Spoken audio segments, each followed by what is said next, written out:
প্রিয় বন্ধুদের, আসুন আমরা সকলেই ভগবান শ্রীকৃষ্ণের চরণে প্রণাম জানাই। হে কৃষ্ণ, যে কোনো ভক্ত যদি শ্রদ্ধা ও প্রেম সহকারে আপনার পবিত্র বাণী শ্রবণ করে, তবে তার জীবন থেকে সমস্ত কষ্ট ও অজ্ঞানতার অবসান হোক। প্রিয় সাথীরা, শ্রীমদ্ ভগবদ গীতা এক অনন্য গ্রন্থ, যা শতাব্দীর পর শতাব্দী ধরে মানবজাতিকে জীবনের প্রকৃত উদ্দেশ্য বোঝাতে সাহায্য করে এসেছে। এটি শুধুই একটি শাস্ত্র নয়, বরং আত্মাকে জাগ্রত করে তোলার এক অমূল্য ধন। যদি আপনার জীবনে দুঃখ, বিভ্রান্তি কিংবা কোনো জটিলতা থাকে, তবে গীতার এই 16টি ঐশ্বরিক উপদেশ আপনার অন্তর্মনের পথ নির্দেশ করতে সহায়ক হবে। শ্রীমদ্ ভগবদ গীতার এই জ্ঞান অমৃত স্বরূপ। এটি শুধু আমাদের চিন্তাকে শুদ্ধ করে না, বরং আমাদের ভেঙে পড়া আত্মবিশ্বাসকেও দৃঢ় করে তোলে। আমি সম্পূর্ণ বিশ্বাস নিয়ে বলতে পারি, যে কেউ মনোযোগ দিয়ে এই ভিডিওটি শেষ পর্যন্ত শুনবে, তার জীবন নিশ্চিতভাবে আনন্দে পরিপূর্ণ হয়ে উঠবে। যদি আপনি এখনও আমাদের চ্যানেলটি সাবস্ক্রাইব না করে থাকেন, তবে দয়া করে সাবস্ক্রাইব করুন এবং শ্রীকৃষ্ণের নামে এক পবিত্র লাইক অবশ্যই দিন। সাথে কমেন্ট করে আপনার কষ্ট কিংবা সমস্যার কথা জানান, কারণ ভগবান শ্রীকৃষ্ণ নিজেই বলেছেন যে শ্রদ্ধা সহকারে তার নাম নেয়, তিনি তাকে কখনো শূন্য হাতে ফেরান না। চলুন এবার গীতার প্রথম উপদেশের দিকে এগিয়ে যাই। বন্ধুরা, যে ব্যক্তি বারবার আপনার প্রশংসা করে কিংবা অত্যধিক মধুর বাক্য বলে, তার বিষয়ে সাবধান হওয়া উচিত, কারণ প্রায়শই মিষ্টি কথার আড়ালে স্বার্থ লুকিয়ে থাকে। প্রশংসা তখনই করা হয় যখন কারো আপনার থেকে কিছু পাওয়ার প্রয়োজন হয়। মনে রাখবেন, বিনামূল্যে প্রশংসা এই পৃথিবীতে খুবই বিরল। দ্বিতীয় উপদেশে বলা হয়েছে, যা চোখে দেখা যায় তাই সত্য, এমন ভাবার কোনো মানে নেই। চোখও অনেক সময় প্রতারণা করতে পারে। অনেক সময় যে দৃশ্য সত্য বলে মনে হয়, সেটি শুধুই একটি ভ্রম। তাই ভগবান শ্রীকৃষ্ণ বলেন, কাউকে বিশ্বাস করার আগে বুঝে শুনে ও অভিজ্ঞতার আলোকে যাচাই করা প্রয়োজন। তৃতীয় উপদেশ হল, যে কর্ম কেবলমাত্র কিছু আশা বা লালসা থেকে করা হয়, তা মনকে শান্ত করে না, আত্মাকেও তৃপ্তি দেয় না। চাহিদার অতিরিক্ততা মানুষকে কখনোই সম্পূর্ণ সুখ অনুভব করতে দেয় না।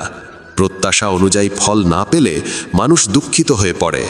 ভগবান শ্রীকৃষ্ণ বলেন, হে অর্জুন, নিজেকে আমার চরণে সমর্পণ করো, নিঃস্বার্থভাবে কর্ম করো, ফলের চিন্তা না করে কেবল নিজের কর্তব্য পালন করো।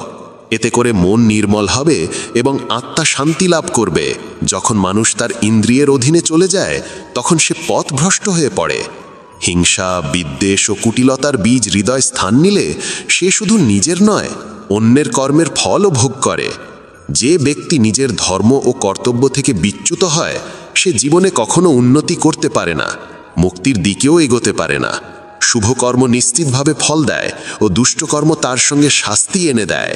ভগবান বলেন, আমি অতীত, ভবিষ্যৎ ও বর্তমানের প্রতিটি পরিস্থিতি এবং তার ফলাফল জানি।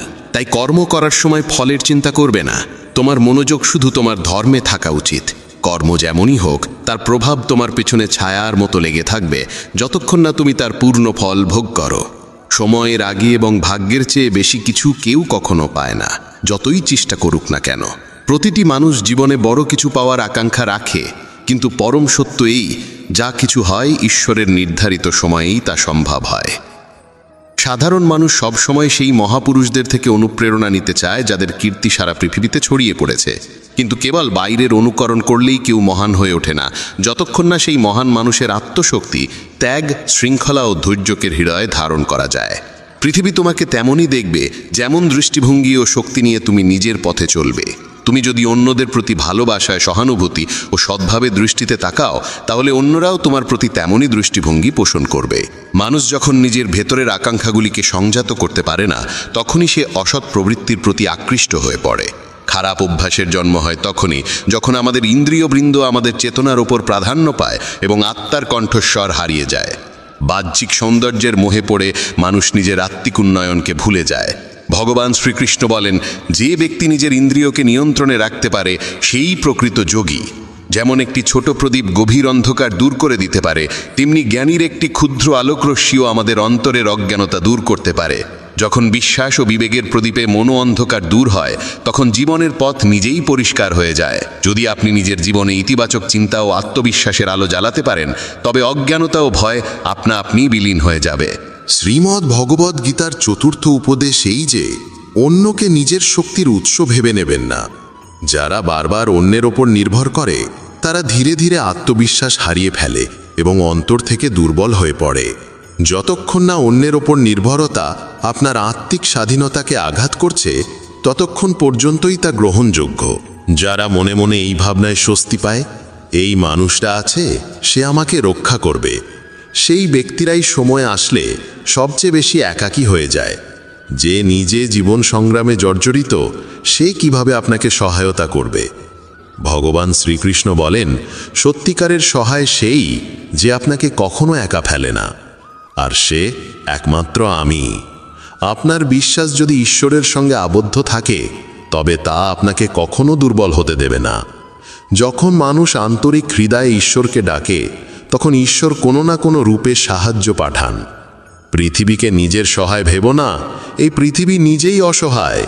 যাদের কাঁধে ভর দিতে চাও তারা নিজেরাও কারো না কারো খোঁজে রয়েছে। গীতার পঞ্চম শিক্ষা এই, ক্রোধ এক আগুন যা প্রথমেই নিজের ঘর জ্বালিয়ে দেয়। একজন রাগী মানুষের না কোনো বন্ধু থাকে, না কোনো স্থায়ী সম্পর্ক। সবাই তার থেকে দূরে সরে যেতে চায়, কারণ রাগের ফলে কেবল আঘাতই পাওয়া যায়। যে ব্যক্তি নিজের ক্রোধকে নিয়ন্ত্রণ করতে পারে না সে জীবনের কোনো পরিস্থিতিকেই ঠিকভাবে সামলাতে পারে না। রাগের মুহূর্তে বলা কথা ও করা কাজ চরম অনুশোচনার কারণ হয়ে দাঁড়ায়। প্রিয় বন্ধুরা, ভগবান শ্রীকৃষ্ণ বলেন, যে নিজের মনকে শান্ত রাখতে পারে সেই প্রকৃতভাবে জগতের বিজয়ী। শ্রীমদ্ ভগবদ্ গীতার ষষ্ঠ উপদেশ আমাদের এই শিক্ষাই দেয় যে ঈশ্বরে বিশ্বাস রাখো এবং জীবনের প্রতিটি পরিস্থিতিতে তাকে হৃদয় থেকে স্মরণ করো। যখন তুমি ভক্তিভরে শ্রদ্ধাভরে তাকে স্মরণ করো তখন তিনি অদৃশ্য রূপে তোমার রক্ষা করেন।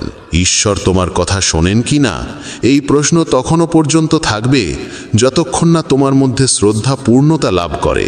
যিনি নিঃস্বার্থ প্রেম আর আত্মসমর্পণের সঙ্গে তাকে ডেকেছেন, ঈশ্বর তাকে কখনো নিরাশ করেননি।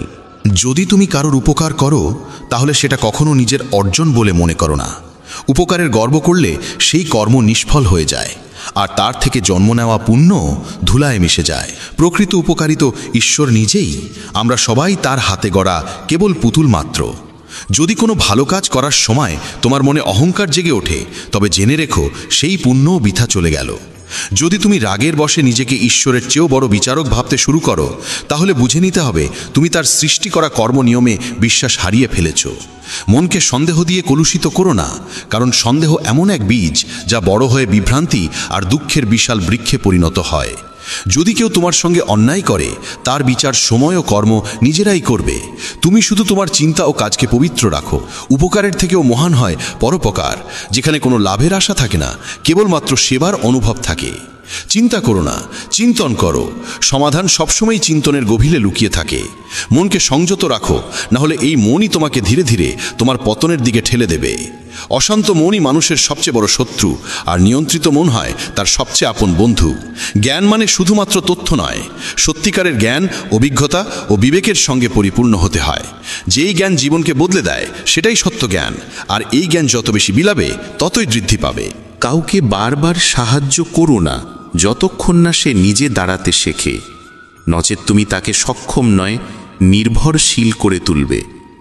যে ব্যক্তি ফলের আকাঙ্ক্ষা করে কাজ করে সে কাজেই আটকে পড়ে এবং আত্মার সঙ্গে তার যোগ ক্ষীণ হতে শুরু করে। মহানতা কখনো জাতি, পদ বা ধনে নির্ভর করে না, বরং কেবলমাত্র কর্মের উপর নির্ভরশীল। তোমার দৃষ্টিভঙ্গি ঠিক করে এই পৃথিবী তোমার কাছে সুন্দর হবে না কুরূপ। এই জগৎ তোমাকে যেমন দেখা দেবে তা নির্ভর করে তুমি কিভাবে দেখছো তার উপর। আমার, তোমার, ছোট বড়, নিজের, পর এসব সবই কেবল মনের কল্পনা। যদি তুমি মনের এই বিভেদ মুছে ফেলতে পারো তাহলে বুঝে নিও সব কিছুই তোমার এবং তুমিও সবার হয়ে যাও। যে ব্যক্তি ফলের বাসনা ত্যাগ করে কেবলমাত্র তার কর্মে মনোনিবেশ করে সেই প্রকৃত সুখ ও আত্মিক শান্তির আস্বাদ দেয়। বন্ধুদের বলি, যতক্ষণ তুমি তোমার ইন্দ্রিয়গুলোকে নিয়ন্ত্রণে রাখতে পারো, ততক্ষণ কোনো বিপদ বা কষ্ট তোমাকে অন্তর থেকে ভেঙে ফেলতে পারবে না। সেই ব্যক্তি সত্যিকারের শান্তি পায় যে আমি, আমার, আমাকেই করতে হবে এই অহংকারময় ভাবনা থেকে নিজেকে মুক্ত করে দেয়। যে ব্যক্তি কোনো বস্তু, স্থান, জীব কিংবা মানুষের প্রতি প্রয়োজনের অতিরিক্ত মোহ পোষণ করে, সে একদিন সেই মোহের কারণেই ভয়াবহ যন্ত্রণার শিকার হয়। সেই মানুষ সত্যিকারের সুখী যে সীমিত সম্পদেও আনন্দ অনুভব করে এবং লোভ, লালসা ও প্রত্যাশার ঊর্ধ্বে থাকে। ভগবান শ্রীকৃষ্ণ বলেন, যে ব্যক্তি তার চঞ্চল মনকে বশে আনতে পেরেছে, সেই ব্যক্তি প্রকৃত অর্থেই জীবনের আসল সম্পদ, শান্তির যোগ্য হয়ে ওঠে। মন যদি অশান্ত হয়, তবে সমস্ত দুঃখের মূল সেখানেই, আর যদি মন স্থির ও সুষম হয়, তাহলে সেটাই আনন্দের উৎসে পরিণত হয়। বন্ধুগণ, ধৃতরাষ্ট্রের মতো উদাহরণ থেকে শিক্ষা গ্রহণ করো। সংসারের কোনো বস্তুতে অন্ধ মোহ শেষ পর্যন্ত ধ্বংসের দিকেই নিয়ে যায়, তা সে সিংহাসনই হোক না কেন। যখন তুমি কোনো বস্তু, ব্যক্তি বা পরিস্থিতির প্রতি অতিরিক্ত আসক্ত হয়ে পড়ো, তখন সেই আসক্তি তোমার গোটা জীবনকে বিশৃঙ্খল ও যন্ত্রণাময় করে তুলতে পারে। ভগবান শ্রীকৃষ্ণ বলেন, আত্মিক শান্তি ও স্থিতি কেবলমাত্র আধ্যাত্মিক জ্ঞানের দ্বারাই লাভ করা যায়, পার্থিব সঞ্চয়ের মাধ্যমে নয়। যত বেশি তুমি অন্যের কথায় মন দাও, ততই তোমার আত্মবিশ্বাস দুর্বল হয়ে পড়ে। তাই নিজের উপর বিশ্বাস রাখো এবং নিজের পথ নিজেই তৈরি করো। সময় সীমিত, জীবন যে কোনো মুহূর্তে ঘুরে যেতে পারে, তাই প্রতিটি মুহূর্তকে অর্থপূর্ণ করে তোলার জন্য অতীত থেকে শিক্ষা গ্রহণ করো এবং বর্তমানকে সৎ কর্মে উৎসর্গ করো। কি হবে আর কি হবে না, এই দুশ্চিন্তায় ভেসে যেও না। কেবল তোমার কাজ করে যাও আর বাকি সব কিছু ঈশ্বরের হাতে সঁপে দাও। যত তুমি উত্তম কর্মে নিজেকে নিবেদিত করবে, ততই ঈশ্বরের নিকটবর্তী হবে, আর জীবনের পথ ততই সহজ ও প্রশান্তিময় হয়ে উঠবে। নিজেকে ঈশ্বরের প্রতি সমর্পিত করে প্রতিদিন অন্তত একজনের কল্যাণে কিছু করো এবং তাকে সত্যের পথে চলতে উদ্বুদ্ধ করো। যে ব্যক্তি আত্মজ্ঞান লাভ করে, সে কখনোই ক্ষণস্থায়ী পার্থিব সুখের প্রতি আকৃষ্ট হয় না, কারণ সে জানে সবই ক্ষণভঙ্গুর। যা চলে গেছে তা অতীত, তা ধরে রেখে ভবিষ্যতের আলো হারিও না। অমূল্য এক অভিজ্ঞতা হয়ে ওঠে যখন আমরা বুঝি যা ঘটছে তা সৃষ্টির প্রকৃত পরিকল্পনারই অংশ, আর যা ঘটবে তাও নিশ্চয়ই কল্যাণময়ই হবে। এই বিশ্বাস হৃদয়ে গেঁথে রাখা উচিত। বন্ধুগণ, শুধু বেদ ও পুরাণ পাঠ করলেই কিছু হয় না, যতক্ষণ না আমরা তাদের শিক্ষাগুলি জীবনে গ্রহণ করি এবং সেগুলোর অনুসরণ করি। রাবণের মতো একজন মহাপণ্ডিত শুধুমাত্র আত্মজ্ঞানহীনতার কারণে ধ্বংস হয়ে গেল। তার বুদ্ধি ছিল অন্ধকার ও কামনার দ্বারা চালিত। ভগবান শ্রীকৃষ্ণ বলেন, আমি সমস্ত জীবের প্রতি সমভাবে দৃষ্টিপাত করি। আমার কাছে কেউ প্রিয় নয়, কেউ অপ্রিয় নয়, সবার প্রতি আমার ভালোবাসা সমান। জ্ঞান তখনই মূল্যবান হয় যখন তা অন্যদের কাছে পৌঁছায়। যে জ্ঞান সমাজের উন্নতির পাথেও না হয়, তা শুধু আত্মগর্বের বস্তু হয়ে থাকে। তুমি ভয় পাও কেন? অকারণে চিন্তা করো কেন? আত্মা তো না জন্মায় না মরে, এটাই জীবনের চিরন্তন সত্য। মানুষেরই কর্ম তাকে ঈশ্বরের নিকটবর্তী করে তোলে অথবা দূরে সরিয়ে দেয়। তাই সতর্ক থেকো এবং সদা সৎকর্মে রত থেকো। যদি আপনি এখনও আমাদের চ্যানেলটি সাবস্ক্রাইব না করে থাকেন, তবে দয়া করে সাবস্ক্রাইব করুন এবং শ্রীকৃষ্ণের নামে এক পবিত্র লাইক অবশ্যই দিন।